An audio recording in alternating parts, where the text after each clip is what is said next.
Primeiros anos. Jonas nasceu em Domremy, na região de Lorena, na França. Posteriormente, a cidade foi renomeada como Domremy-la-Pucelle, em sua homenagem. A data de seu nascimento é imprecisa. De acordo com seu interrogatório, em 24 de fevereiro de 1431, Jonas teria dito que na época tinha 19 anos. Portanto, teria provavelmente nascido em 1412. Ela é filha de Jacques d'Arc e Isabelle Romé, e tinha 4 irmãos: Jacques, Catherine, Jean e Pierre, sendo ela a mais nova dos irmãos. Seus pais eram agricultores e de vez em quando artesãos. Joana também era muito religiosa, ia muito à igreja e frequentemente fugia do campo para ir orar na igreja de sua cidade. Em seu julgamento, Joana afirmou que desde os 13 anos ouvia vozes divinas. Segundo ela, a primeira vez que escutou a voz, ela vinha em direção da igreja e acompanhada de uma claridade e uma sensação de medo. Dizia que às vezes não entendia muito bem e que as ouvia 2 ou 3 vezes por semana. Nas mensagens que ela entendeu, estavam conselhos para frequentar a igreja, que deveria ir a Paris e que deveria levantar o domínio que havia na cidade de Orleans. Posteriormente, ela identificaria as vozes como sendo do arcanjo São Miguel, Santa Catarina de Alexandria e Santa Margarida de Antioquia. A Guerra dos 100 Anos. Desde que o Duque da Normândia, Guilherme o Conquistador, se apoderou da Inglaterra em 1066, os monarcas ingleses passaram a controlar extensas terras no território francês. Com o tempo, passaram a ter vários ducados franceses: Aquitânia, Gascunha, Poitou, Normândia, entre outros. Os duques, apesar de vassalos do rei francês, acabaram tornando-se seus rivais. Quando a França tentou recuperar os territórios perdidos para a Inglaterra, originou-se um dos mais longos e sangrentos conflitos da história da humanidade, a Guerra dos 100 Anos, que provocou milhões de mortes e a destruição de quase toda a França setentrional. O início da guerra aconteceu em 1337. Os interesses mais que evidentes de unificar as coroas concretizaram-se na morte do rei francês, Carlos IV, em 1328. Felipe VI, sucessor graças à Lei Sálica, proclamou-se rei da França em 27 de maio de 1328. Felipe VI reclamou em 1337 o feudo da Gascunha ao rei inglês, Eduardo III, e no dia 1 de novembro, este responde plantando-se às forças de Paris mediante ao bispo de Lincoln, declarando que ele era o candidato adequado para ocupar o trono francês. A Inglaterra ganharia batalhas como as de Crecy, 1346, e Poitiers, 1356. Uma grave enfermidade do rei francês originou uma luta pelo poder entre seu primo, João I de Borgonha, e o irmão de Carlos VI, Luís de Orleans. No dia 23 de novembro de 1407, nas ruas de Paris e por ordem dos Borgonhões, se comete o assassinato do Armagnac Luís de Orleans. A família real francesa estava dividida entre os que davam suporte ao Duque de Borgonha e os que davam ao de Orleans e depois a Carlos VII, o fim da França. Com o assassinato do Armagnac, ambos os bandos se enfrentaram numa guerra civil, onde buscaram o apoio dos ingleses. Os partidários do Duque de Orleans, em 1414, viram recusada uma proposta pelos ingleses e finalmente pactuaram com os Borgonhões. Com a morte de Carlos VI, em 1422, Henrique VI da Inglaterra foi coroado rei francês, mas os Armagnacs não desistiram e mantiveram-se fiéis ao filho do rei, Carlos VII, coroando-o também em 1422.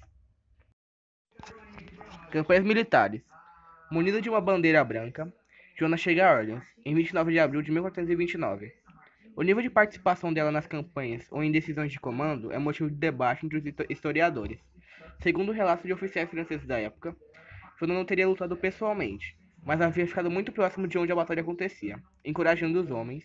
Ela também participava dos conselhos de guerra dos generais, que frequentemente ouviam o que ela tinha a dizer, possivelmente acreditando que suas instruções tinham origem divina. Sob seu estandarte, o exército de 4.000 homens derrotaram os ingleses em batalha e romperam o cerco a Orleans a 8 de maio de 1429. A presença de Joana é acreditada como fundamental para a vitória, dando coragem e força aos soldados. Os franceses estavam cercando Orleans havia quase 8 meses e não conseguiam superar as defesas inglesas. Porém, com Joana a seu lado, o fervor religioso e patriótico reacendeu nas tropas e os conduziu à vitória. Existem histórias paralelas a essa, que informam que a figura de Joana era diferente. Ela teria chegado para a batalha em um cavalo branco, armadura de aço e segurando um estandarte com a cruz de Cristo, circunscrito com o nome de Jesus e Maria. Segundo essa outra versão, Joana teria sido apenas arrastada pelo fascínio sobrenatural de seus sonhos e proposta de missão a cumprir segundo a vontade divina. sem saber de nada sobre arte de guerra, comandou os soldados rudes com ar angelical, e em sua presença ninguém se atrevia a dizer ou praticar inconveniências. Ela apresentava-se extremamente disciplinada. Após a vitória em Orleans, os ingleses pensaram que os franceses iriam tentar reconquistar Paris ou a Normândia, mas ao invés disso, Joana convenceu o Delfim a iniciar uma campanha sobre o rio Loire. Isso já era uma estratégia de Joana para conduzir o Delfim à cidade de Rouen. Joana dirigiu-se a vários pontos fortificados sobre pontes do rio Loire. Em 11 de junho de 1429, participou da vitória francesa na Batalha de Jargeau. No dia 15 de junho, foi a vez da Batalha de Meung-sur-Loire. A terceira vitória foi em Belgaense, no dia 16 e 17 de junho do mesmo ano. Um dia após sua última vitória, dirigiu a Patay, onde sua participação foi pouca. A luta na região, única batalha em campo aberto, já se desenrolava sem a presença de Joana d'Arc. Encontro. Aos 16 anos, Joana foi a Vaucouleurs, cidade vizinha Dom Remy. Recorreu a Robert de Baudricourt, capitão da guarnição Armagnac, estabelecido em Vaucouleurs, para lhe ceder uma escolta até Chinon, onde estava o Delfim, já que teria que atravessar todo o território hostil defendido pelos ingleses e borguinhões. Quase um ano depois, Baudricourt aceitou enviá-lo escoltado até o Delfim. A escolta iniciou aproximadamente em 13 de fevereiro de 1429. Entre os 6 homens que acompanharam estavam Paul Lenk e Jean Nonimpote. Jean esteve presente em todas as batalhas posteriores de Joana d'Arc. Portando roupas masculinas até sua morte, Joana atravessou as terras dominadas por borguinhões, chegando a Chinon, onde finalmente iria se encontrar com Carlos, após uma apresentação de uma carta enviada por Baudricourt. Chegando a Chinon, Joana já dispunha de uma grande popularidade, porém o Delfim tinha desconfiança sobre a moça. Decidiram passá-la por algumas provas. Segundo a lenda, com medo de apresentar o Delfim diante de uma desconhecida que talvez pudesse matá-lo, decidiram ocultar Carlos em uma sala cheia de nobres ao recebê-la. Joana então teria reconhecido o rei disfarçado entre os nobres sem que jamais tivesse o visto. Joana teria ido até o verdadeiro rei, se curvado e dito: Senhor, vim conduzir seus exércitos à vitória. Sozinha na presença do rei, ela o convenceu a lhe entregar um exército com o intuito de libertar Orleans.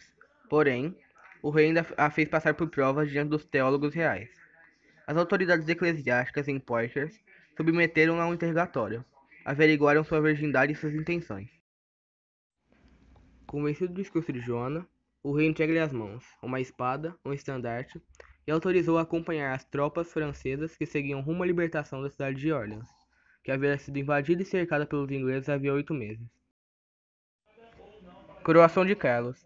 Cerca de um mês após sua vitória sobre os ingleses em Orleans, ela conduziu o Delfim Carlos VII à cidade de Reims, onde foi coroado rei da França em 17 de julho de 1429.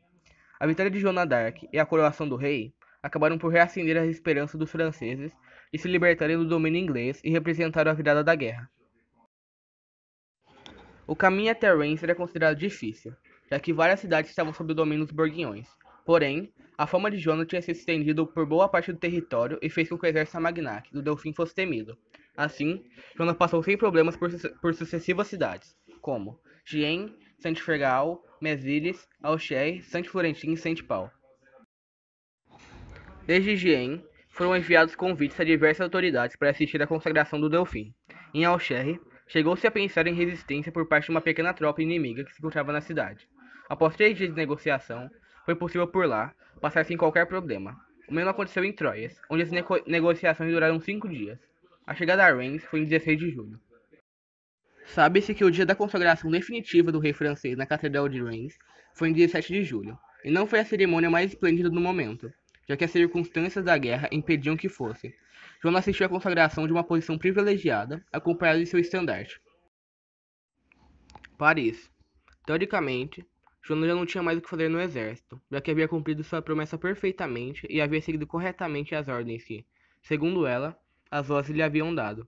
Mas Joana, como muitos outros, viu que enquanto a cidade de Paris estivesse tomada pelas tropas inglesas, dificilmente o novo rei poderia ter claramente o controle do reino da França. No mesmo dia da coroação, chegaram emissários do Duque de Borgonha, e se iniciaram as negociações para chegar à paz, ou uma trégua, e foi finalmente o que se pactuou. Não foi a paz que Joana desejava, mas pelo menos teve paz durante 15 dias. Entretanto, a trégua não foi gratuita, já que houve interesses políticos por trás desta. Carlos VII necessitava tomar Paris para exercer sua autoridade de rei, mas não queria criar uma imagem ruim com uma conquista violenta de terras que passariam a ser seu domínio. Foi isso que motivou a firmar trégua com o Duque de Borgonha, como uma necessidade de ganhar tempo. Durante a trégua, Carlos VII levou seu exército até Île-de-France, região francesa que abriga Paris. Houve alguns enfrentamentos entre os Armagnacs e a aliança inglesa com os Borguinhões. Os ingleses abandonaram Paris, dirigindo-se a Rouen. Restava então derrotar os Borguinhões, que ainda ficaram em Paris e nas regiões vizinhas. Jonas foi ferido por uma flecha durante uma tentativa de entrar em Paris. Isso acelerou a decisão do rei em bater em retirada no dia 10 de setembro de 1429. Com a parada, o rei francês não expressava a intenção de abandonar definitivamente a luta, mas optava por repensar suas estratégias e defender a opção de conquistar a vitória mediante a paz, tratados e outras oportunidades no futuro. Morte de Joana d'Arc. Em 1430, Borguinhões capturaram Joana d'Arc durante a Batalha de Compiègne. Ela foi vendida para os ingleses e permaneceu aprisionada, pois seria levada para julgamento.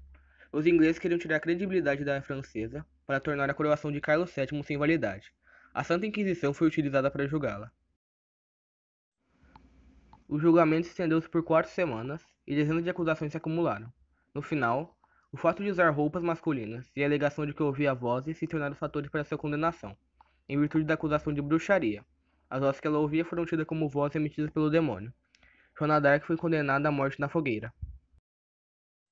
A execução aconteceu no dia 30 de maio de 1431, em praça pública, na cidade de Rouen. Conta-se que no dia ela recebeu o sacramento da Eucarístia, foi vestida de branco e levada para sua execução. Joana d'Arc foi queimada viva e os relatos contam que ela gritava por Jesus. Carlos VII não interveio no processo de Joana d'Arc e não tentou salvá-la do destino que ela teve. Entretanto, depois que ela faleceu, ele procurou atuar para que ela tivesse seu processo anulado, pois ter sua imagem ligada com a de uma mulher condenada por bruxaria não era bom para seu reinado. Assim, ele obteve de Papa Calixto III a anulação da condenação de Joana d'Arc.